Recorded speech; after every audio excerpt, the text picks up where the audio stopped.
This is iFIBER 1 News. Here are today's top stories.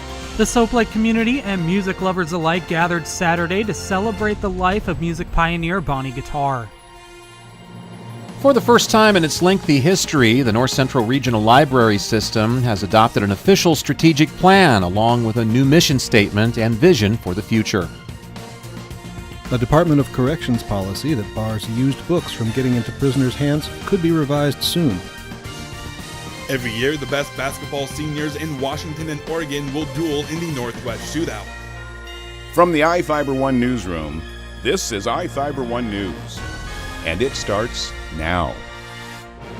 The Soap Lake community and music lovers alike gathered Saturday to celebrate the life of music pioneer Bonnie Guitar. Bonnie Guitar passed away on January 13th at the age of 95. On Saturday, much of Bonnie's memorabilia was on display, and friends and family shared stories and memories of the musician who hit the national spotlight in the 1950s. All eyes were on Bonnie after the release of her hit Dark Moon. The song soared to number 6 on the U.S. charts in 1957. Bonnie began touring with other artists before starting Dalton Records. Bonnie's label produced Billboard-topping bands like the Fleetwoods and the Ventures.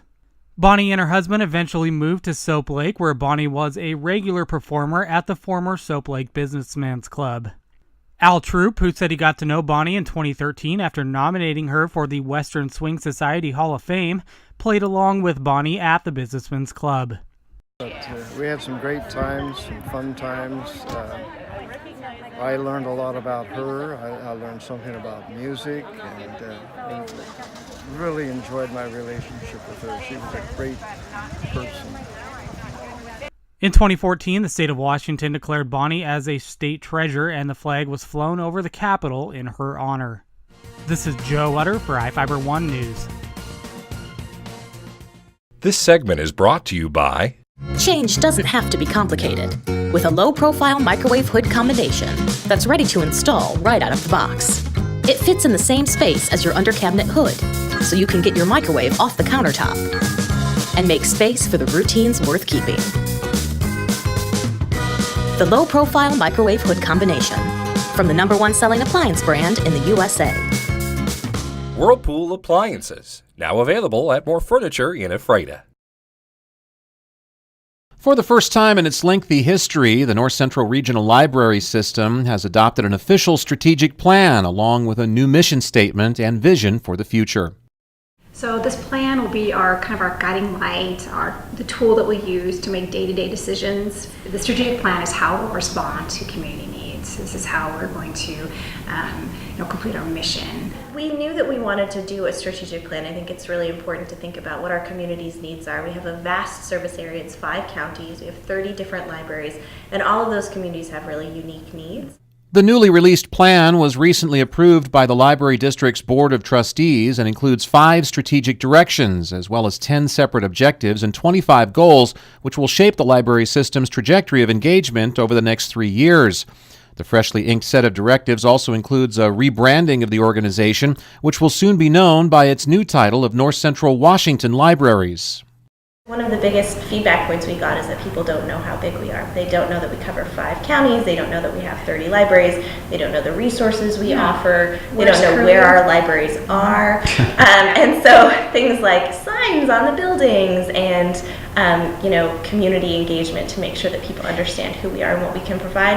That's what our rebranding budget is going towards. In addition to the changes in its structural facilitation, the NCRL's main branch in Wenatchee will also be undergoing a major $1.5 million renovation soon and will be temporarily relocating to the corner of Orondo and Wenatchee Avenues during the process. The move will begin on April 20th and require a total closure of the library until May 1st. A portion of the renovation project's budget was raised through monetary and service donations within the community, and officials with the NCRL indicate the Wenatchee branch may not be the only one within the library system to see some big changes in the near future. Part of our strategic plan will be looking at all of our facilities and assessing them as to if they're meeting community needs. The Wenatchee Library is very low in the valley, but we're also going to be, expanding our view out into all 30 locations and finding out how, we can partner with local municipalities to raise funds. Reporting for iFIBER 1 News, I'm Chris Hansen.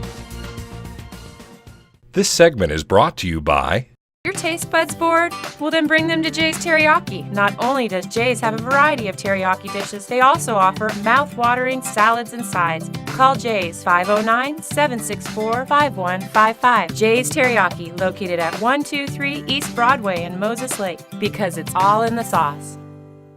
A Department of Corrections policy that bars used books from getting into prisoners' hands could be revised soon, making it easier for reading materials to reach Washington's 19,000 inmates. Last month, DOC quietly adopted a policy that forbids books donated by Washington nonprofit groups, a primary source of books in prison. Under the rule, books would only be allowed via the Washington State Library, and only from a limited list of pre-approved publications. Nonprofits like Seattle-based Books to Prisoners protested the move, and DOC adopted the rule without consulting the state library, which does not have staff or funding to make up the gap. Books to Prisoners has sent print material to inmates since 1973, and prisoners request up to 1,300 titles a month through the program.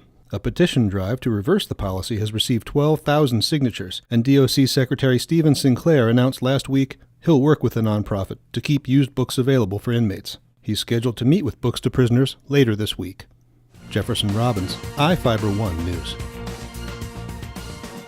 Every year, the best basketball seniors in Washington and Oregon will duel in the Northwest Shootout. The girls' all-star team has been studded with Moses Lake players in the past, including Carly Noyes, Jordan Loetta, Jessie Loetta, Jamie Loetta, and Abby Rathbun. Another Moses Lake Chief will join the names of those to be part of the team, head coach Matt Strophe. Strophe has been honored with the task of coaching this year's team. Representative for the game and retired successful coach Al Aldridge gave Strophe the call to tell him he was considered. Aldridge mentioned how Strophe was considered not necessarily because of this past season, but because of his body of work as a whole. Strophe has led the Chiefs for years now and have coached all the aforementioned All-Stars during his tenure. Strophe led his team to place in state for 5 consecutive seasons prior to this past year. Since 2006, the Chiefs have placed in state every year they've made it to the state playoffs. Moses Lake has placed in state 9 times in the past 18 years, the highest placing coming in 2006 when the Chiefs finished as state runner-ups. Strophe couldn't understate how humbled and honored he was by this opportunity. He said, quote, "There's a little emotion that's involved in being asked to do something like this. It's a humbling and surreal experience, and it's a huge honor to be thought of with some of the other coaches to have coached this team." The Northwest Shootout will take place at Liberty High School in Hillsboro, Oregon, west of Portland. The game will tip off on Saturday at 4 p.m. and a live broadcast of the game will be presented by Oregon Sports B. I'm Adam Chkosky for iFIBER 1 Sports. This is iFIBER 1 News. For more information on these stories and other news, visit us online at iFiber1.com or check us out on Facebook.